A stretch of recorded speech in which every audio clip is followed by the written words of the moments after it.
오늘도 이 새벽에 하나님의 은혜가 가득하게 소망합니다. 오늘 사사기 3절 말씀은 크게 두 가지로 나눌 수 있습니다.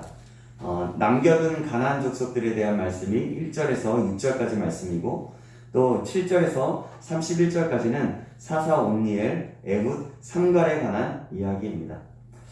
여호수아가 죽은 후에 이스라엘은 가나안 땅의 원주민들을 남김없이 죽이라고 명령하신 그 하나님의 명령에 순종하지 않았고 얼마만큼을 남겨두게 됩니다. 이 모든 것은 이스라엘의 불순종도 있었지만 하나님의 허락하심이었습니다. 사사기 2장 23절에 보면 말씀을 보면 알 수 있습니다. 제가 읽겠습니다. 여호와께서 그 이방 민족들을 머물러 두사 그들을 속히 쫓아내지 아니하셨으며 여호수아의 손에 넘겨주지 아니하였더라. 아멘. 머물러 두게 하셨고 또 여호수아의 손에 넘겨주지 아니하였기에 하나님의 허락하심이라는 것을 알 수가 있습니다. 그런데 그 본질적인 이유가 오늘 본문 3장 1절에서 4절까지 말씀에서 나옵니다. 함께 보겠습니다. 여호와께서 가나안의 모든 전쟁들을 알지 못한 이스라엘을 시험하려 하시며 이스라엘 자손의 세대 중에 아직 전쟁을 알지 못하는 자들에게 그것을 가르쳐 알게 하려 하사 남겨두신 이방 민족들은 블레셋의 5 군주들과 모든 가나안 족속과 시돈 족속과 바알 헤르몬 산에서부터 하맛 입구까지 레바논 산에 거주하는 히위 족속이라. 남겨두신 이 이방 민족들로 이스라엘을 시험하사 여호와께서 모세를 통하여 그들의 조상들에게 이르신 명령들을 순종하는지 알고자 하였더라. 여기서 하나님께서 가나안 땅의 원주민들을 남겨두신 목적을 2가지로 말하고 있습니다. 먼저는 가나안 전쟁을 모르는 이스라엘의 후손들이 그 전쟁을 맛보고 깨어 하나님을 의지하게 하기 위함이었고, 또 2번째로는 그들이 하나님께서 모세를 통해 그들의 열조에게 명령하신 말씀들을 순종하는지 알고자 시험하기 위함이었습니다. 그런데 그들은 어떻게 반응합니까? 가나안 족속들과 함께 거주하면서 그들과 교제하고 서로 혼인하게 하고 또 가나안의 신들을 같이 섬기게 됩니다.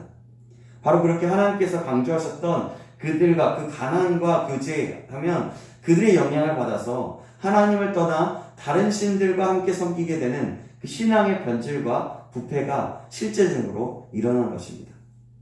그로 인해서 이스라엘은 하나님께서 말씀하셨던 그 진노가 임하게 된 것입니다. 오늘날 사는 우리도 마찬가지입니다. 지금의 가나안이라고 말할 수 있는 그 세상의 문화와 가치와 그 사람들과 잘못된 교제를 하게 되면 그의 영향을 받아서 신앙의 위기를 가져오기 마련입니다. 많은 그리스도인들이 이 문화와 함께 그리고 이 잘못된 교제와 함께 하나님을 떠나는 경우를 많이 보게 됩니다. 그래서 우리는 항상 깨어있어 있어야 하고 또 믿음을 지키기 위해서 더 힘을 다하여 하나님을 찾아야 하는 것입니다. 이 세상의 문화와 가치관에서 자유함을 얻을 수 있는 것은 하나님의 말씀을 날마다 듣고 묵상하며 또 그 안에서 살아야 하는 것입니다. 이 사실을 기억하시기 바랍니다. 이스라엘의 우상 숭배는 하나님의 진노를 사게 됩니다. 그리하여서 그들을 메소포타미아 왕 구산 리사다임의 손에 파십니다. 오늘 본문 8절 말씀을 함께 보겠습니다. 제가 읽겠습니다. 여호와께서 이스라엘에게 진노하사 그들을 메소포타미아 왕 구산 리사다임의 손에 파셨으므로 이스라엘 자손이 구산 리사다임을 8년 동안 섬겼더니. 아멘. 결국 하나님께서는 그들을 8년 동안 구산 리사다임을 섬기게 하셨습니다. 이스라엘 백성들은 얼마나 고생을 했는지 또 하나님께 부르시며 자신들을 구원해달라고 기도합니다. 그때 하나님께서는 그 기도를 들으시고 한 구원자를 세워주십니다. 바로 첫 번째 사사인 온니엘인데요. 오늘 본문 9절에서 10절 말씀을 보시겠습니다. 제가 읽겠습니다. 이스라엘 자손이 여호와께 부르짖음에 여호와께서 이스라엘 자손을 위하여 한 구원자를 세워 그들을 구원하게 하시니 그는 곧 갈렙의 아우 그나스의 아들 온니엘이라. 여호와의 영이 그에게 임하셨으므로 그가 이스라엘의 사사가 되어 나가서 싸울 때에 여호와께서 메소포타미아와 구산 리사다임을 그의 손에 넘겨주시매 온니엘의 손이 구산 리사다임을 이기니라. 아멘. 바로 갈렙의 아우 그나스의 아들 온니엘을 통하여서 하나님께서는 이스라엘 백성들을 구원해 주셨습니다. 하나님께서는 온니엘에게 하나님의 영이 임하게 하셨고 또 그를 사사로 세워주셨고 나가서 싸워서 메소포타미아와 구산 리사다임을 이기게 하셨습니다. 하나님께서는 진노를 주시더라도 다시금 돌아와 하나님께 간구하면 회개하고 하나님께 간구할 때에 하나님은 하나님의 때에 하나님의 방법으로 하나님의 백성들을 구원해 주십니다. 하나님 이렇게 긍휼이 많으신 분이십니다. 저와 여러분 모두가 시시때 때마다 하나님의 긍휼을 구하고 나아가시길 주님의 이름으로 축복합니다. 그리하여서 하나님의 긍휼 안에 살아가기를 주님의 이름으로 축원합니다. 하나님은 그렇게 이스라엘을 40년 동안 다시금 평안하게 사시게 하는 은혜를 허락하십니다. 그런데 그 다음에 또 문제가 생깁니다. 사사 온니엘이 죽자 이스라엘은 또다시 하나님 앞에 악을 행하였습니다. 또 하나님께서는 모압 왕 에글론을 강성하게 하셔서 그들을 대적하게 하십니다. 에글론은 암몬과 아말렉 자손들을 모아서 이스라엘을 쳐서 종려나무 성읍을 점령하였고 또 이스라엘은 에글론을 18년 동안 섬기게 됩니다. 그럴 때 또 어떤 일이 벌어집니까? 또 이스라엘이 여호와께 또 부르짖습니다. 그때 여호와께서는 가만히 있지 않으시고 또 다른 사사를 세우십니다. 그가 누구일까요? 바로 베냐민 사람 게라의 아들 왼손잡이 에훗입니다. 오늘 본문 15절 말씀입니다. 제가 읽겠습니다. 이스라엘 자손이 여호와께 부르짖으매 여호와께서 그들을 위하여 한 구원자를 세우셨으니 그는 곧 베냐민 사람 게라의 아들 왼손잡이 에훗이라. 이스라엘 자손이 그를 통하여 모압 왕 에글론에게 공물을 바칠 때에. 본문은 그냥 에훗이라고 말하지 않고 왼손잡이 에훗이라고 말합니다. 성경에서 왼손잡이는 양손을 다 쓰는 사람이 아니라 오른손을 쓰지 못하는 사람임을 말합니다. 그러나 72년 번역을 보면 양손잡이로 번역을 하고 있습니다. 이를 볼 때 에훗이 오른손을 사용하지 못한 자를 의미하는 것이 아니라 다른 사람에 비해 왼손이 더 발달된 자를 의미하는 것으로 보아야 할 것입니다.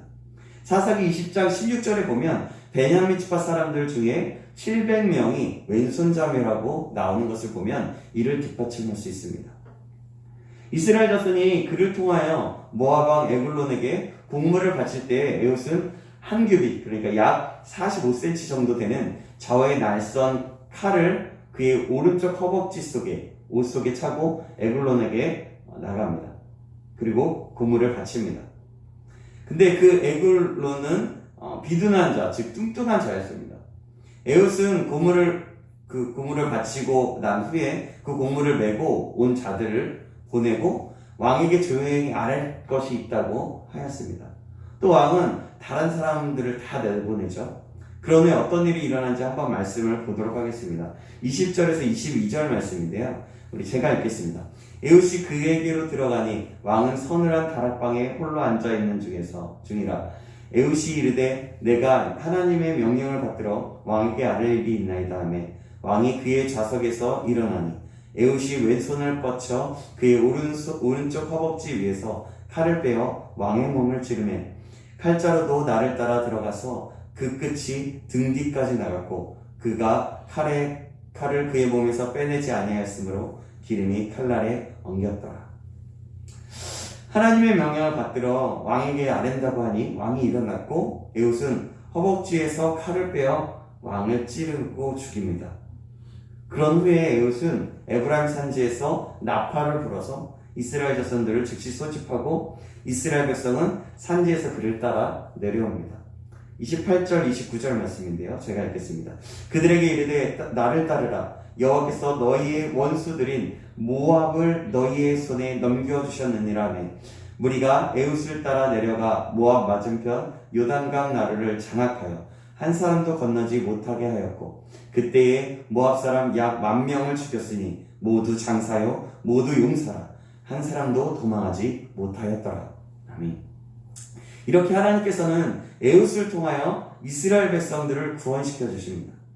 그런 후에 그 땅에는 80년 동안 평안했다라고 말씀합니다. 그리고 오늘 본문 마지막 절은 삼갈에 대해서 말씀합니다. 삼갈에 대해서 제가 읽겠습니다. 31절 말씀인데요. 에호투에는 아닷의 아들 삼갈이 있어 소모는 막대기로 블레셋 사람 600명을 죽였고 그도 이스라엘을 구원하였더라. 아멘. 사랑하는 여러분, 오늘 본문을 통해서 하나님께서 우리에게 말씀하시는 것은 무엇일까요? 하나님을 떠나면 하나님께서는 진노하시지만 하나님을 또다시 찾으면 우리를 다시금 용서해 주시고 구원하신다는 것입니다. 그 일을 사사들을 통해서 세워서 하시는 것이고요. 근데요, 여러분, 이 이스라엘의 모습은 지금 오늘을 사는 우리의 모습과도 너무나 닮았습니다. 우리는 죄를 짓고 쓰러지고 또 쓰러지는 사람입니다. 그러다가 하나님을 찾고 고난 가운데 하나님을 간절히 구하면 또 하나님께서는 우리의 기도를 들으시고 응답하셔서 또 하나님의 때에 하나님의 선하심을 보여주십니다. 그럼 우리가 이렇게 계속해서 반복하고 있는데, 사사시대처럼 반복하고 있는데 우리가 어떻게 살아야 합니까? 우리가 죄를 회개하고 용서해 주시니까 계속해서 죄를 지어도 될까요? 아닙니다. 우리는 날마다 우리를 구원해 주시고 이끄시는 그 하나님 앞에 감사함으로 살아야 하는 것입니다. 하나님은 진노하시기를 싫어하시고 우리에게 더 복을 주시고 우리가 하나님의 참 뜻 가운데서 그 삶을 누리기를 원하시는 분이십니다. 우리가 이 하나님의 뜻을 이루고 누릴 수 있는 길은 우리의 죄를 날마다 끊어내고 하나님의 말씀을 따라서 하나님의 뜻을 알고 하나님의 일에 동참하는 사람이 되어야 하는 것입니다. 이 사실을 기억함으로 오늘 하루도 주님의 말씀 안에서 주님을 경외함으로 승리하는 저와 여러분들에게 주님의 이름으로 축원합니다. 그리하여서 이 시대의 사사와 같이 하나님의 뜻을 이루며 하나님의 일을 감당하는 사람이 되기를 주님의 이름으로 축복합니다. 아멘. 기도하겠습니다. 하나님 아버지 감사합니다. 오늘도 사사기를 통하여 하나님의 뜻을 알게 하시면 감사합니다. 사사기에 나오는 이스라엘의 모습을 보면서 우리의 모습과도 너무나 많이 닮은 것을 보게 됩니다. 다시 한번 우리를 새롭게 하셔서 우리의 삶 가운데 우리의 연약함과 악함, 그 죄악들을 내려놓고 하나님의 말씀 안에 믿음 안에 살아갈 수 있도록 인도하여 주시옵소서. 살아계신 예수 그리스도의 이름으로 기도드립니다. 아멘.